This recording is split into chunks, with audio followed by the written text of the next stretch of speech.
2장 3장 보면 소아시아에 있는 7교회에 주님께서 요한 사도를 통해서 말씀하시는 메시지가 기록이 되어 있습니다. 이 메시지를 마저 소아시아의 교회에 보내는 메시지야 이렇게 해석하고, 또 지난 주일날 말씀드린 것처럼 매 이 메시지를 주신 다음에 그 수신자를 확대시키는 말씀을 하신다 그랬죠. 그래서 오늘도 오늘 읽어드린 마지막 22절 보면 귀 있는 자는 성령이 교회들에게 하시는 말씀을 들을지어다. 맨 처음 수신자는 예를 들면 라오디게아 교회의 사자, 빌라델비아 교회의 사자였는데 이 말씀을 그들에게 전해라 하시지만 실질적으로 이 말씀의 내용을 모든 교회들이, 모든 성도님들이 들어야 하는 말씀이다 하는 의미에서 내가 이 말을 한 특정한 시대 한 교회만 주는 게 아니라 모든 교회 모든 시대에 주는 그런 말씀이다를 7번에 걸쳐서 확실하게 예수님께서 반복하신다 그랬어요. 그러니까 이 말씀을 읽을 때 정말 중요한 거는 이 말씀이 나에게 주시는 말씀이구나, 나의 어떤 부분에 대해서 말씀하시는가 정말 귀를 쫑긋하고 듣는 게 정말 중요한 거예요. 이 말씀을 그런데 제가 이제 그 2주 전 주일날 요한계시록 서론 부분 이렇게 설명하면서 말씀 드린 것 중에 혹시 기억나는지 모르겠는데, 어떤 분들은 이 4장 1절 말씀에서 교회가 들림을 받는다. 왜냐하면 2장 3장에 보면 교회라는 단어가 수도 없이 나오는데 4장 이후에는 교회라는 단어가 없지 않느냐.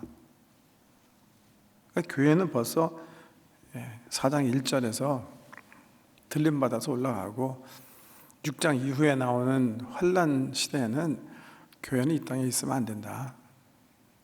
그래서 소위 이제 휴거설이 여기서 바로 나온 거예요. 우리가 전번에 4장 1절 봤는데, 근데 앞만 봐도 여기 보면 교회가 음성을 듣고 하나님 나라에 올라왔다는 그런 흔적이 없어요. 성경 말씀에는. 보세요. 다시. 이후에 내가 보니 하늘에 열린 문이 있는데 내가 들은 바 처음에 내게 말하던 나팔소리 같은 그 음성이 이르되 이리로 올라오라.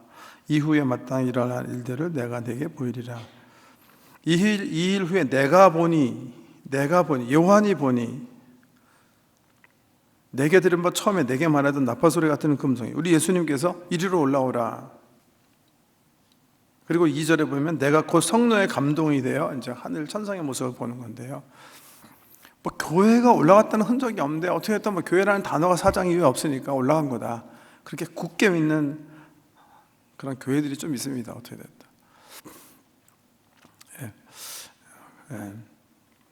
그분들이 이제 형성한 어떤 군을 가리켜서 이제 세대주의자다, 디스펜셔널리스트다. 옛날에는 미 남침내 교단에 그런 사람들이 많았는데 요즘은 남침내 교단에 가장 중요한 영향력을 미치고 있는 목사님들도 아니고, 그거는 우리가 옛날에 잘못 해석한 거다, 그렇게 생각하시는 분이 더 많은 게 바로 이제 그런 해석인데요. 왜 이 말씀을 좀 장황하게 드리냐 하면 요한복음 2장 3장의 7교회를 제 생각에 그냥 성경 말씀 쭉쭉 읽어보면 이 말씀은 그 소아시아 교회에 있었던 7교회 주신 말씀이고, 또 나아가서는 모든 시대 모든 교회 모든 성도들이 들어야 할 말씀이기 때문에 주님께서 주셨구나. 그래서 나에게 적용하고 우리가 섬기는 교회에 적용하고 우리가 살고 있는 시대에 적용해야 되겠구나. 이제 그렇게 넘어가면 좋을 것 같은데, 소위 이제 세대주의자들은 어떻게 생각하냐면, 이거는 요한계시록이라는 책은 기본적으로 이게 예언이기 때문에 이게 더 있을 것이다 이 안에. 특별히 4장 1절에서는 하나님의 교회가, 예수 그리스도의 교회가 지상에 있지 않고 하늘로 들림 받아서 올라가 예수님과 함께하기 때문에 이 7교회는 뭔가 그 전에 되어질 일들을 상징적으로 이렇게 보여주는 거다, 그렇게 이제 해석을 한 거예요. 그래서 어떻게 해석을 하냐면 7교회는 예수 그리스도의 부활부터 시작해서 휴거 때까지, 교회가 들림 받을 때까지 펼쳐질 7교회 시대를 예표한다, 그렇게 보는 거죠. 그렇게 해석하시는 분들이 소위 이제 세대주의자들인데, 세대주의자들의 해석이 이제 그런데 말씀드린 것처럼 우리 한국 교회는 세계 교회 중에 아주 그렇게 작은 부분의 사람들이 그렇게 생각하고 오히려 지금 세대에서는 우리가 잘못 해석한 거다. 대표적인 사람이 척 스미스 같은 목사님이세요. 칼리포니아 첩의 담임 목사님이시고 달라스 티올로지컬 세미나리의 이제 이사장님이신데, 달라스 티올로지컬 세미나리는 이 소위 디스펜셔널리 세대주의자들의 굉장히 이렇게 뭐라 그래야 되죠? 그 학교의 학교, 선지학교 같은데 거기에 대표적인 주자 되시는 목사님, 대표적인 주자라는 말이 옆에가 있지만 아주 중요한 분이 나는 더 이상 디스펜셔널리스트가 아니다. 세계교회가 이제 사실 디스펜셔널리스트 이 해석을 다 버렸어요. 이게 성서적이 아니다 버렸는데 아직도 우리 한국교회 굉장히 묶여 있다는 말을 이제 드리고 싶어서 말씀하는 거예요. 혹시 요한계시에 관심 있으셔갖고 해석한 한국 책들 이렇게 읽어보면 아주 많은 대부분의 책들이 대부분의 인기 있는 책들이 다 소위 이제 세대주의적 해석을 따라가고 있기 때문에 분별하시라는 의미에서 말씀드리는 거예요. 예를 들면 그렇게 해석하는 거예요. 이 에베소 교회 쭉 읽어오셨죠? 115 묵상운동 통해서 읽으신 분들은 에베소 교회는 이건 사도들이 활동하던 시대다. 예수님 계셨을 때 부활 봤을 때 성령이 왔을 때 막 뜨거운 심장으로 사역하다가 세월이 지나가니까 좀 가슴이 좀 첫사랑이 좀 식어졌어요. 그래서 주님께서 너 첫사랑을 회복해야 되지 않겠는가, 그렇게 이제 권면하셨다는 거고, 두 번째 교회가 뭐죠? 서만학 교회는 뭐예요? 오늘 이제 빌라델피아 교회처럼 꾸중은 없고 칭찬만 있는 교회예요. 단 어떤 교회보다도 굉장히 이렇게 어떤 막 박해를 많이 받았고 끝까지 이제 견뎌라, 죽도록 충성해라, 그럼 내가 너에게 생명의 멸류관을 주겠다. 서만학 교회는 어떤 시대를 예표하는가? 사도교회, 사도시대 다음에 우리 교회의 핍박 시대를 예표한다. 그래서 뭐 예를 들면 이제 서만학 교회 감독의 어떤 폴리캅의 유명한 그 순교 이야기가 있지 않습니까? 나이 이제 거의 90이 되신 목사님이 잡혔어요. 죽게 됐어요.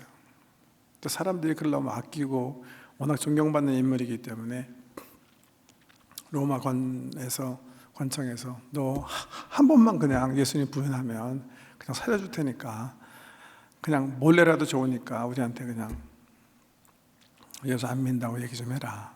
그때 이제 폴리카빈 정말 당연하지만 너무나 멋있는 고백하잖아요. 아니 주님이 84년 동안 나에게 성실하게 하셨는데 내가 왜 지금 그 주님을 부인합니까?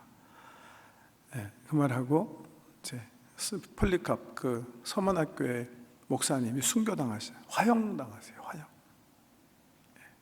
그래서 죄로 이렇게 죽으시게 되는데, 뭐 서만학교에 실질적으로 이렇게 핍박 많은 교회고 거기 목회자인 폴리캅이 장렬한 순교의 죽음을 죽은 교회거든요. 어떻게 됐든 이 교회를 이제 세대주의적 해석하시는 분들은 주 100년에서 313년, 그러니까 로마 제국이 기독교를 국교로 승인하기 전까지 살았던 순교 시대를 예표한다, 그렇게 보는 거예요. 그 다음에 버가모 교회는요, 소위 타협 시대예요. 타협 시대. 복음이 기독교가 로마 제국에 의해서 국교로 이제 승격하게 됐어요. 그래서 교회가 비로소 이제 밖으로 나왔는데, 그러면서 순수한 신앙을 잊어버리는 시대를 예표하고요. 두아디락 교회 우리가 지난주에 잠깐 살펴봤는데 기억하시죠? 자칭 선지자라 하는 여자 이사벨, 그걸 이제 세대주의 해석에서는 이제 중세 교회 암흑시다, 그렇게 암흑시대. 교회가 정치랑 막 결합하고 경제권을 쥐고 그냥 껍데기만 그냥 이 교회지, 실질적으로는 정말 이렇게 바알을 숭배하는 이세벨 같은 그런 모습의 해괴망측한 그런 중세교회 예표한다. 도아디라 시대. 그런가 하면 그 이후에 뭐가 일어나죠? 중세교회 지난 다음에 종교개혁이 일어나요. 종교개혁 이후에 교회가 어떻게 됐어요? 말씀, 믿음 자꾸 일어났지만 이 시대를 사대교회 시대로 보는 거예요. 왜? 교류만 있고 가슴이 없는, 그러니까 죽은 신앙 같은 그런 교회, 사대 시대다. 그래서 1500년도부터 1700년도까지는 이제 개혁주의 시대를 사대교회라고, 세대교회는 세대주의자는 인식하고요. 그 다음에 1700년에서 1900년대에 미국이 열리기 시작하고, 이제 미국 중심으로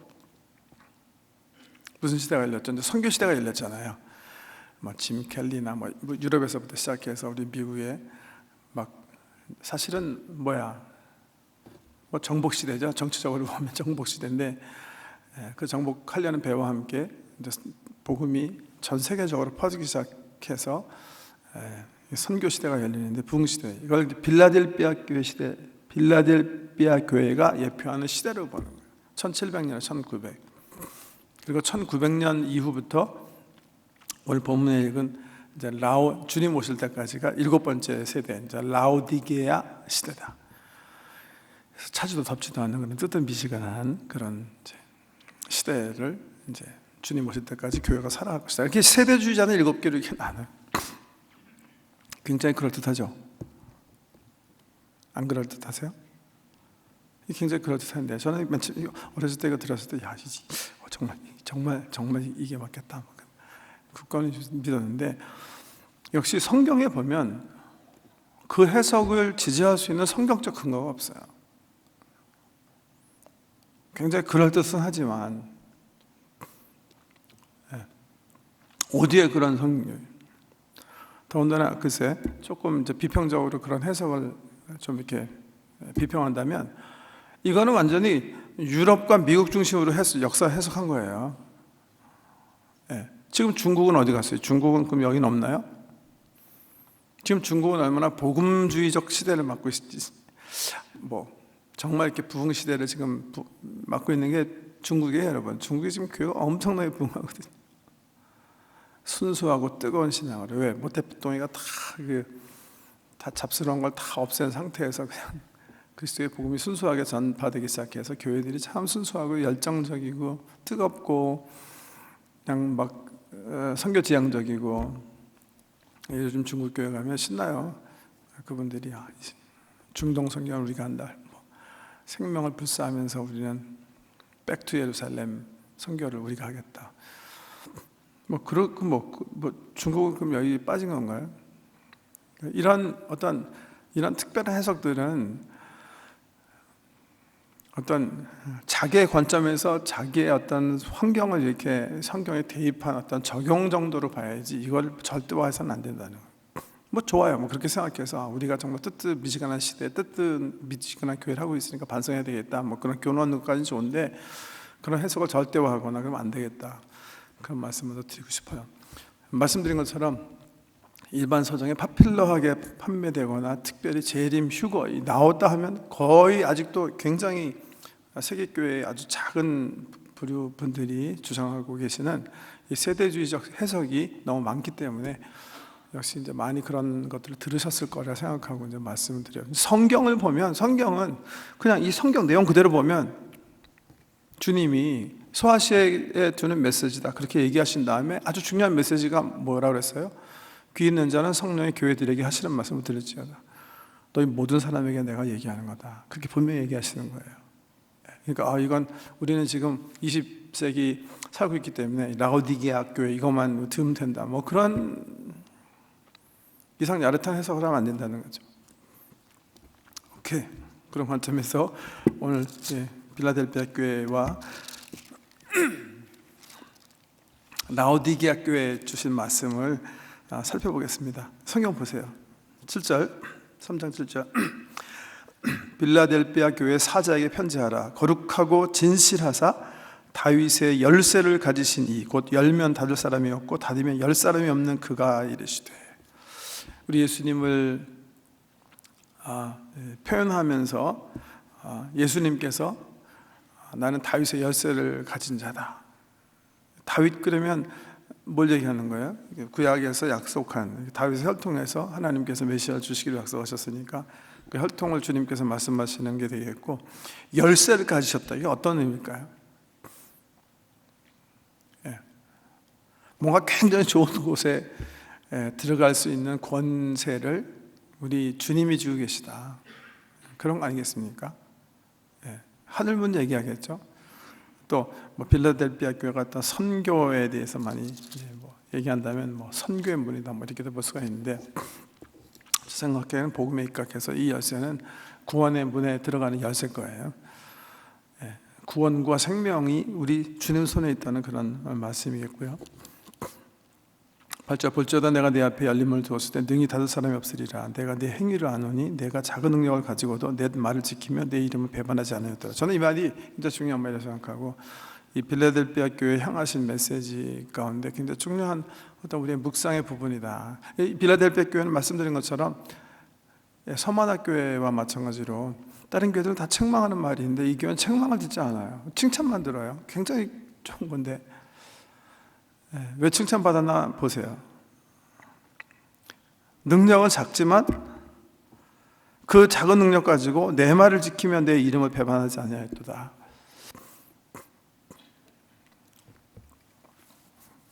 이 말씀 좀 묵상해 보세요. 이게 우리 주님께서 보시는 어떤 관점을 우리에게 알려주는 거겠죠, 그죠? 주님은 뭘 보시기 원하시는 것 같아요? 내가 얼마나 많은 은사를 가지고 있나, 이거 주님께서 중요하게 여기시나요? 내가 어떤 직분으로 무덤에 묻히는가, 이거 중요하게 생각하실까요? 이거 주님 관심 없으신 것 같아요. 온 말씀 보시면. 한 달란트 내가 받았고 이 사람은 5달란트 받았기 때문에 주님은 이 5달란트 받은 사람을 더 괜찮게 생각하실까요? 그거 아닌 것 같아요. 성경에 보면 이렇게 주님의 어떤 관점이 세상이 가지고 있는 관점이랑 많이 다른 게 참 자주 나와요. 그래서 우리 주님께서 이 세상에 사실 때 굉장히 많이 이 대립 분쟁 속에 들어가시는데, 예를 들면 예수님께서 예루살렘에 올라가셔서 두 사람이 예배하는 것을 이렇게 보시잖아요. 아니, 헌금하는 거 보세요. 헌금하는 거. 한 과부가 와서 두 렙돈이죠. 그러니까 두 페니를 헌금하면 이렇게 나와요.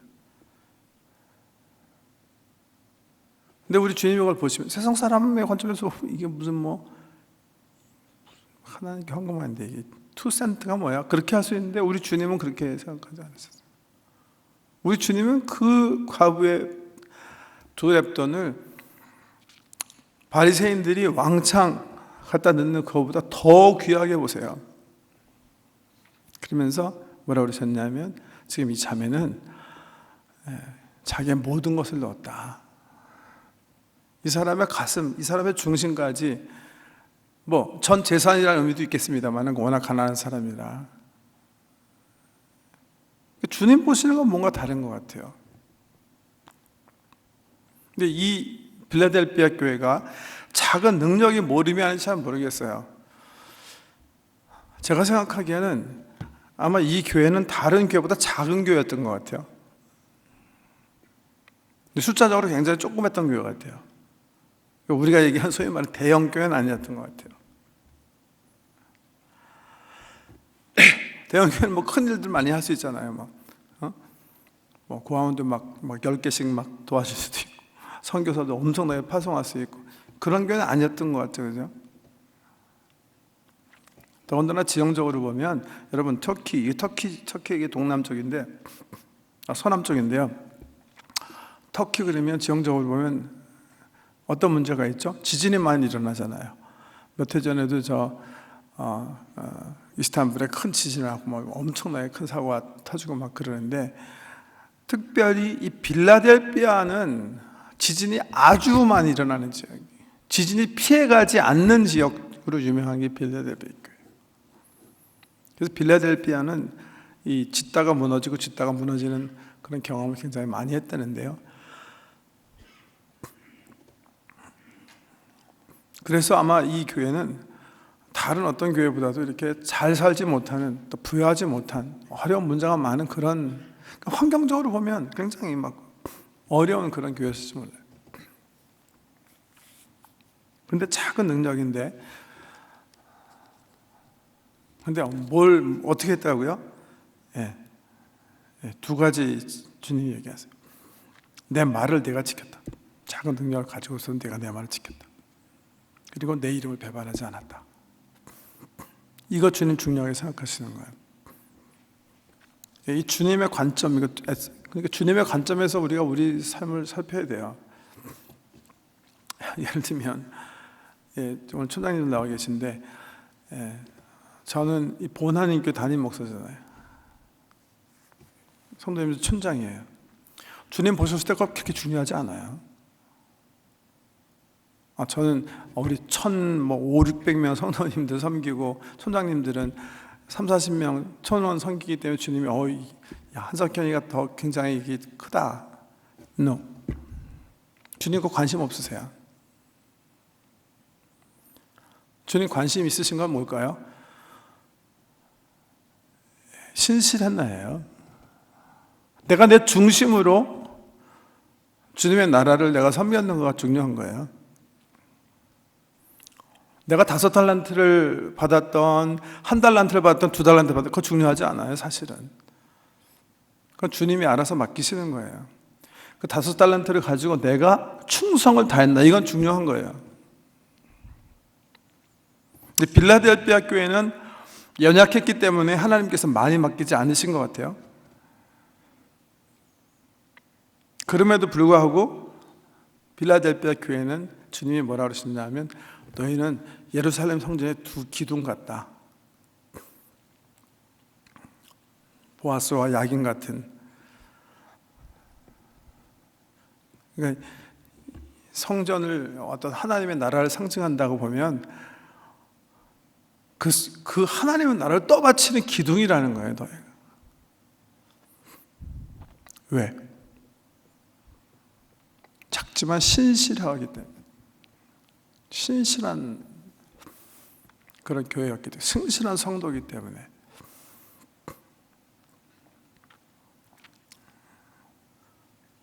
랩돈 2입을 바친 그 성도가 자기의 하트, 자기의 중심, 자기의 삶을 이렇게 정말 사랑의 마음으로 하나님께 드렸기 때문에 주님, 정말 귀하다. 이 자매 정말 귀하다. 그렇게 보셨던 것처럼 이 빌라델피아 교회는 다른 교회와 비교했을 때 세상적인 관점에서 최소한 뭔가 작은 적은 능력의 그런 교회였어요. 그렇지만 가장 하나님께, 우리 주님께 칭찬받는 교회라는 거예요.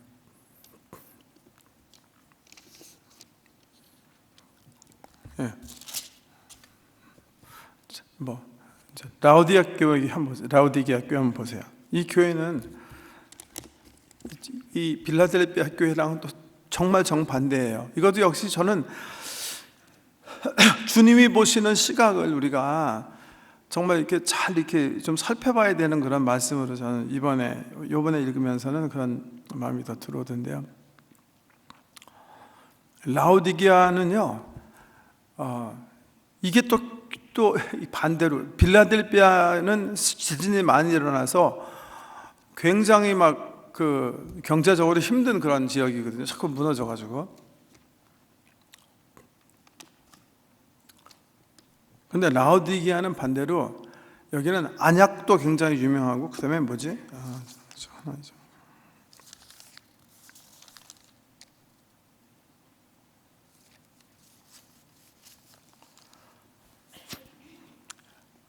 여기 유명한 상품이 있어요.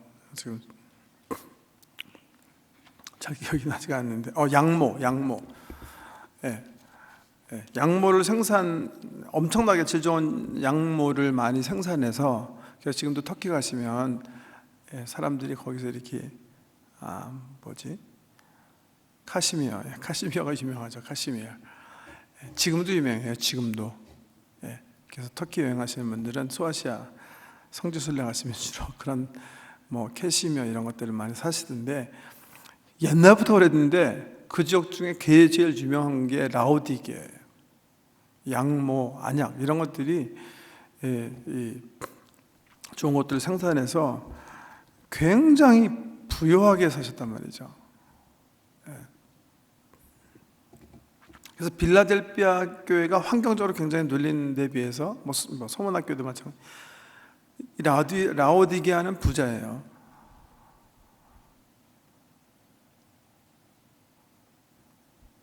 근데 보통 그렇게 우리가 얘기하죠. 정말 내게 주신 하나님의 은혜가 참 크고 이 부족한 사람에게 베풀어 주신 하나님의 복이 너무나, 축복이 너무나 크다. 그래서 우리가 인생에 문제가 없으면 뭔가 하나님께서 나를 사랑하시고 많이 채워주시고 복 주시고 그런다고 보통 생각하잖아요. 라오디게아 교회가 그랬던 것 같아요. 그러니까 스스로 생각할 때는 굉장히 괜찮은 은혜 가운데 살고 있다고 생각한 것 같아요. 근데 문제는 우리 주님이 그렇게 안 보신다는 게 문제예요. 자기 스스로는 나는 정말 복받은 사람이다. 은혜 가운데 거한다. 정말 나를 향하신 하나님의 은혜가 너무 크다. 너무 귀하다. 그렇게 생각하고, 왜 그렇게 생각했냐 하면 이게 외형적으로 보니까 정말 다 괜찮은 거예요. 문제가 없어요. 환경적으로 보니까 너무나 오케이. 상대적으로 보니까 내가 너무 잘 사는 거예요. 가정에도 문제 없고 사회적으로도 경제적으로 별 문제가 없어요. 그러니까 라오디게아 사람들은 정말 우리는 복받은 사람이다. 하나님께서 우리를 사랑하시기 때문에 엄청나게 우리 보여주고 계시다. 하나님도 그렇게 생각하시면 참 좋은데, 빌라델피아 교회랑 반대죠. 주님 뭐라고 그러세요? 여기 뭐라고 소개하나 보세요. 아멘이시오, 충성되고 참된 증인이시오. 무슨 말이죠? 판단은 네가 하는 게 아니라 내가 하는 거라는 거예요. 예수님이 네가 네가 네 잣대에서 너를 판단하니까 그렇게 생각하는 거고, 정말 위트네스는 나다. 내가 기준이다. 내 눈이 척도다. 그렇게 자기 소개하시면서 내가 네 행위를 아노니 차지도 아니하고 뜨겁지도 아니하는도다. 내가 차든지 뜨겁든지 하기를 원하노라. 내가 이같이 미지근하여 뜨겁지도 아니하고 차지도 아니하니 내 입에서 너를 토해버리리라.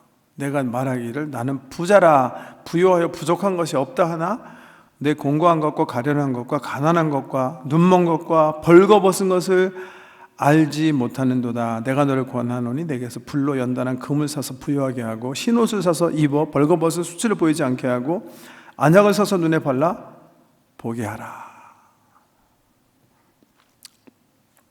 새드죠, 그죠? 정말 슬픔이에요. 라오디게아 교회 문제는 뭘까요? 거짓된 자기 망상일 거예요. 자기 스스로가 잘못 판단하는 거예요. 자기는 정말 괜찮다고 생각하는 거예요. 이게 예수님 보시기에는 이건 정말 별거 아닌 사람인데, 여러분 많이 들으셨을 거예요. 라오디게아 가면 지금도 재밌는 게 두 강줄기가 만나요. 거기는요, 하나는 히에라폴리스라는 곳에서 오는 온천물이 그쪽으로 이렇게 흘러들어요. 히에라폴리스 가시잖아요. 지금도 온천이에요. 정말 엄청나게 멋있어요. 자연 온천이에요. 이렇게 산이 있잖아요. 산에 이렇게 막 하얀 돌들이 이렇게 파져 있어요. 거기에 막 뜨거운 물이 이렇게 있어요. 그게 히에라폴리스라는 지금 도시는 지금도 그렇게 관광 도시예요. 왜 유명하냐 하면 온천 때문에. 근데 그 물이 흘러서, 그 뜨거운 물이 물론 오면 좀 식겠지만 라오디게아로 흘러요. 근데 거기서만 물이 흘러오는 게 아니라 참 기묘해요. 이 성경 말씀 보고 가니까 참 정말 기묘해요. 골로새 들어보세요. 골로새 교회. 골로새에서도 물이 흘러요. 근데 골로새에서 오는 거는 산에서 찬물이 그냥 이렇게 흐르는 거예요. 근데 그게 골로새를 지나서 이 찬물이 골로새를 지나서 어디로 오냐면 또 라오디게아로 와요. 그래서 라오디게아면 딱 물이 만나요. 두 시내가 온천물과 찬물이 딱 만나서 뭐 어떻게 되겠어요? 미지근한 물이 돼요. 이건 그냥 자연이 그렇게 지금 돼 있더라고요. 아마 이 편지 쓰셨을 때도 그랬을 텐데 꼭 무슨 그 환경을 염두에 둔 것처럼 이 말씀 보면 뭐 너는 히에나폴리스 온천물도 아니고 골로새서의 시원한 물도 아닌 뜨뜻 미지근하다 내가 토해내고 싶다 그렇게 얘기하시는 것 같죠. 참 그 성경이 참 신비해요. 가서 보면 참 신비해요. 참 신비하다. 어떻게 하필이면 이 라오디게아 교회를 그렇게 하셨을까? 응? 온천하든지 냉수마찰을 하든지 둘 중에 하나지 뭐냐 이렇게. 그러면서 17절에 설명을 잘 하세요. 뭐 설명이 사실 필요 없어요. 이게 무슨 뜻인가? 예. 스스로 부자라고 생각하지만 영적으로 보면 전혀 부유하지 않고 영적으로는 정말 공고하고 가련하고 가난하고 눈멀고 자기 스스로 벌거벗은 것을 보지 못한대. 예. 라오디게아 교회. 그래서 이 두 교회를 통해서 우리가 좀 이렇게 가슴에 새겨야 되는 거는 이 기도인 것 같아요. 주님의 시각으로 나를 좀 볼 수 있게 해주십시오. 예. 정말 이 괴로운 사람, 정말 이렇게 정말 이렇게 좀 한심한 경우는 자기가 정말 부유하지 않은데 부유하다고 생각하는 거예요. 영적으로 정말 공고한 사람인데 나는 괜찮아. 이렇게 되면 정말 문제거든요. 왜냐하면 나는 정말 부족해. 내 진심으로 내가 나를 봤을 때 나 부족해. 그러면 뭐 갈망하고 채워야 되는 필요를 느끼는데 자기가 생각하는데 자기는 괜찮아요. 자기가 생각할 때 자기가 굉장히 예수 그리스도를 닮았어요. 안 닮았는데 온유하고 겸손하다고 생각해. 안 그런데 주님 은혜 안에 있다고 생각해요. 아닌데 이게 라오디게아 교회 상태예요. 이건 정말 문제예요, 여러분. 그래서 제가 가끔 그런 말 하죠. 내 아내나 남편이나 진실을 얘기할 때 잘 듣는 게 중요해요. 부인하지 마세요. 정말일 거예요. 주위에 사시는 분들이 나에 대해서 얘기할 때 아니야, 잘못 판단한 거야. 그런 실수하지 마세요. 내가 내 스스로 나를 판단하는 것보다 내 주변의 사람이 나에 대해서 얘기하는 게 제 생각에 맞을 확률이 한 50배 더 될 거예요. 들으셔야 돼요. 제가 우리 낙스칼리지 우리 신학대학생들 PCC에서 캐나다 장로교단에서 안수하기 전에 해야 되는 몇 가지 과정이 있어요. 뭐 여러 가지가 있는데 그 중에 하나가 사이콜로지컬 테스팅이라는 게 있어요. 노회랑 총회랑 뭐 비싼 돈을 들여요. 뭐 한 1,500불 정도 되나 뭐 그런데 한 사람당 이틀 동안 정말 토론토에 정말 잘 나가고 똑똑한 최고의 사이콜로지스트를 신학대 학생들이 찾아가서 검사받게 해요. 근데 총회에서 사용하는 사이콜로지스트가 2명 있어요. 한 분은 제가 볼 때는 너무 그냥 좋게만 잘 써주시는 것 같아요. 두 번째 분은 린다 윈터라는 사람인데 저도 좀 잘 만나서 좀 아는 분인데 이 사람은 굉장히 크리티컬하게 쓰는 거예요. 그러니까 막 그냥 신학대 학생들이 그 분 보고서 나오면 안색이 변해, 안색이 변해. 그러니까 막 그냥 막 이제 지도자로서 이제 또 등등 여러 가지 퀄리티에 대해서 또 모난 성격이나 뭐 조금 어떤 뭐 상처나 또 뭐라 그럴까 내적인 병이 있으면 아주 신랄하게 또 아주 날카롭게 해요. 그러니까 신학대 학생들이 이제 그 소문을 다 듣고, 왜냐하면 그 리포트가 이를테면 이제 노회에 와서 노회 담당 목사님이 보고 정말 건강한 사람인가 보고 또 뭐 등등 여러 가지 해야 되니까 좋은 평가 받고 싶으니까 이왕이면 잘 써주는 사람 가고 싶잖아요. 잘 써주는 사람. 그래서 그래야면 사람 쪽으로 주로 많이 가요. 제가 요즘 뭐 신학대 학생들 위해서 많이 일 못하는데 제가 선배를 많이 이렇게 권면했을 땐 제가 늘 그런 말을 한 적이 있어요. 야, 그래야 하면 돈 낭비니까 가지 말고 린다한테 가라. 왜?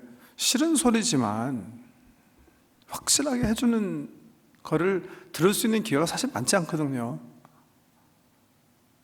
자기 자신, 자기에 대해서 이렇게 인식을 해야 뭘 기도해야 될 줄 알잖아요, 우리가요.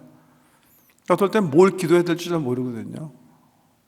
이 사람처럼 나는 괜찮아. 나는 영적으로 부유해. 나는 괜찮아. 나는 주님 사랑하고, 나는 겸손해. 나는 온유해. 나는 충성돼. 주님은 전혀 안 그렇게 생각하시는데 혼자서만 그렇게 생각하면 정말 큰일이거든요. 네. 그래서 관계 속에서 잘 봐야 된다는 게 그 말씀이에요. 결혼 생활 통해서도 부부, 아이는 아이, 부모님과의 관계 이런 속에서 문제가 생기잖아요. 자기 자신을 잘 성찰해 보셔야 돼요. 왜?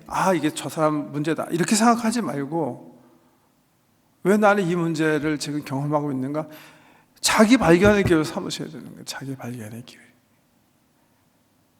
그래야 성장할 수가 있기 때문에 그래요. 그리스도의 시각으로 나를 볼 수 있는 그런 기회가 있으면 정말 열심히 좀 아까 아내와 남편 얘기했는데 그렇다고 오케이 그러면 당신이 정말 나를 어떻게 생각하는지 얘기해봐. 그렇게 함부로 하지 마세요. 어떤 사람 그러다 정말 큰 대판 싸움 해가지고 완전히 막 그냥 몇 년 동안 막 그 싸움한 사람도 있어요. 예, 그렇게 힘든 거예요. 예. 정말 그런 기회가 있을 때 잘 경청하고 또 혹시 정말 오늘 말씀 듣고 오케이 내 자신에 대해서 한번 살펴봐야 되겠다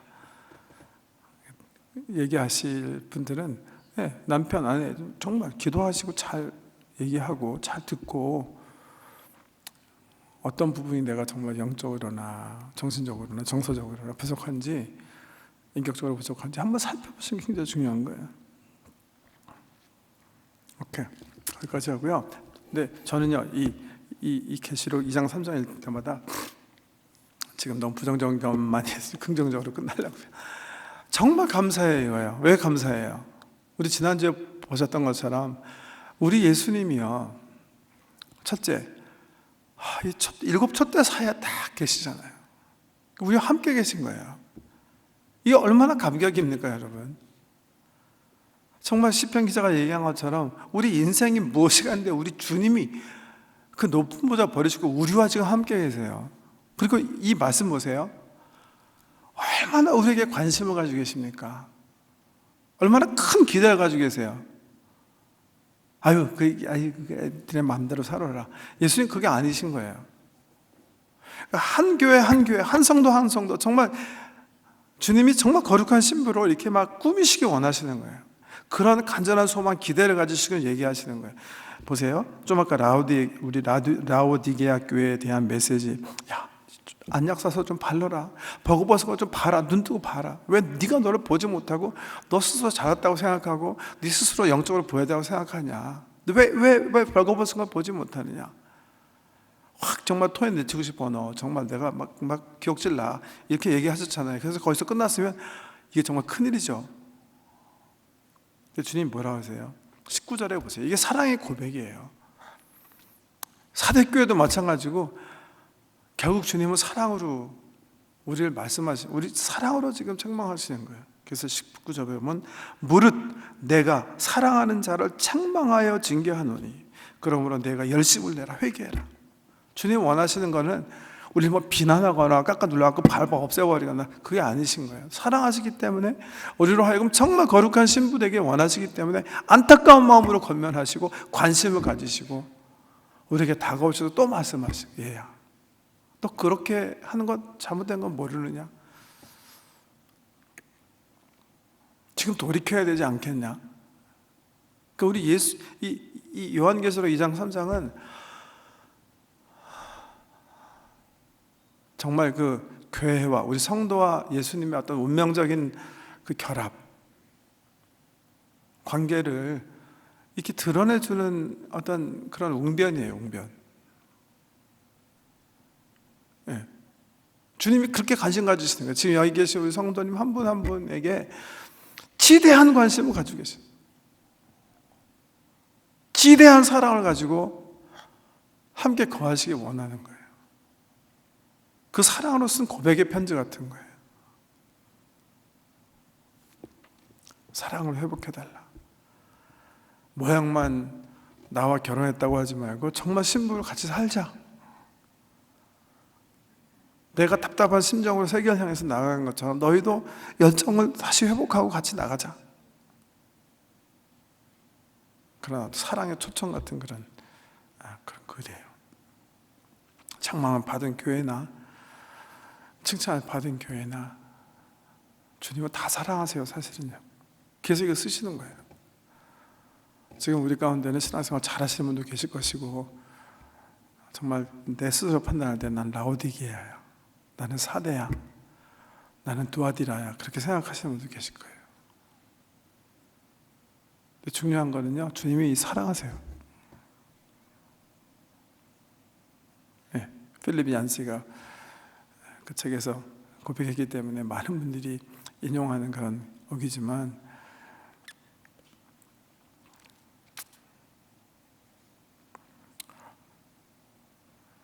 내가 할 수 있는 어떤 행동도 하나님으로 하여금 나를 더 사랑하게 할 그런 행위도 없고, 내가 범한 어떤 범죄도 하나님으로 하여금 나를 덜 사랑하게 할 수 있는 그런 범죄도 없어요. 우리를 향한 하나님의 은혜예요. 예수 그리스도의 사랑이고요. 그냥 사랑하세요. 그래서 이 글을 쓰시는 거예요. 내가 서마나 상태이던 빌라델피아 상태이던 라오디게아 상태이던 주님은 사랑하시기 때문에 다가오셔서 얘기하시는 거예요. Come back, come back. 나와 함께 하자, 같이 가자, 사랑하자, 같이 달려가자. 사랑 품고 가세요. 사랑 품고. 기도하십시다.